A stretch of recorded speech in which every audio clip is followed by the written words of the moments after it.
Okay, let's move on to the another topic, international regulatory initiatives after the global financial crisis. Okay, the first initiative is Basel III. In 2010, Basel Committee announces Basel III, which is stronger capital standards and regulatory safeguards for international banks. So, but in the Basel III, Basel III has a characteristic that is further enforcement of capital requirements, holding sufficient cash and liquid bonds, etc. And also, as the second one, the Financial Stability Board was established. In the 1999, a small group of policymakers from a few industrialized countries established the Financial Stability Forum, FSF, within the BIS. The objective of FSF was to promote international cooperation on broader financial stability issues beyond banking regulation. In April 2009, FSF became the Financial Stability Board, FSB, with broader membership, including many emerging countries. The third one is national reforms. Since the global financial crisis, many countries have undertaken major reforms of their financial systems.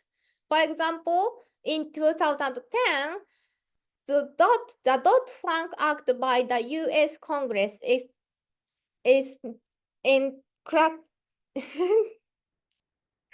Sorry, in 2010, the Dodd-Frank Act by the U.S. Congress signed, which gives the government the authority to regulate systemically. So the Dodd-Frank Act gives the government the authority to regulate systemically important non-bank financial institutions and allows the government to bring these types of companies under control. So to make such policies, the important perspective is the macroprudential perspective. The lessons from the global financial crisis is that financial regulators ensuring the safety of individual financial institutions is not sufficient to ensure the safety of the financial system as a whole. So, keeping the safety of individual financial institutions is not sufficient to keep the safety of the financial system as a whole. So to safety the financial system as a whole, then the macroprudential perspective is important. So macroprudential perspective is a framework to proactively prevent the policy. Today the mouse is bad. Okay. A framework to proactively prevent the fallacy of composition at the aggregate level. So it means the safety of the individual does not necessarily mean the safety of the system as a whole. So to satisfy the safety of the system as a whole, macroprudential perspective is necessary. Therefore, let's consider the example. Basel capital rules. So recall that Basel capital rules puts different risk weights for different assets to determine how much capital banks should hold. Then now consider the two types of assets, A and B. They have same profitability, but the risk weight of asset B is lower than A. Then bank wants to hold asset B. Then all banks want to hold asset B. So the entire banking system is more vulnerable to price decline asset B than if both assets were held in a diversified portfolio, like both holding both A and B. So to prevent such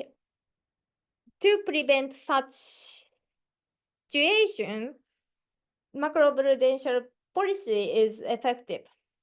Let's consider another example. The Basel Committee's securely restrained capital buffer, that is, capital buffer increases bulk capital ratio during booms, but reduces capital requirements during burst. Then, if all banks were to sell assets at the same time and try to increase their capital buffers during the financial crisis, the result would be asset dumping. So it depresses security prices and endangers the solvency of the entire system. So this macroprudential perspective of the Basel Committee's securely restrained capital buffer prevent this from happening. Okay, so there is another policy that is national solvency related to the national solvency. Related to the national sovereignty.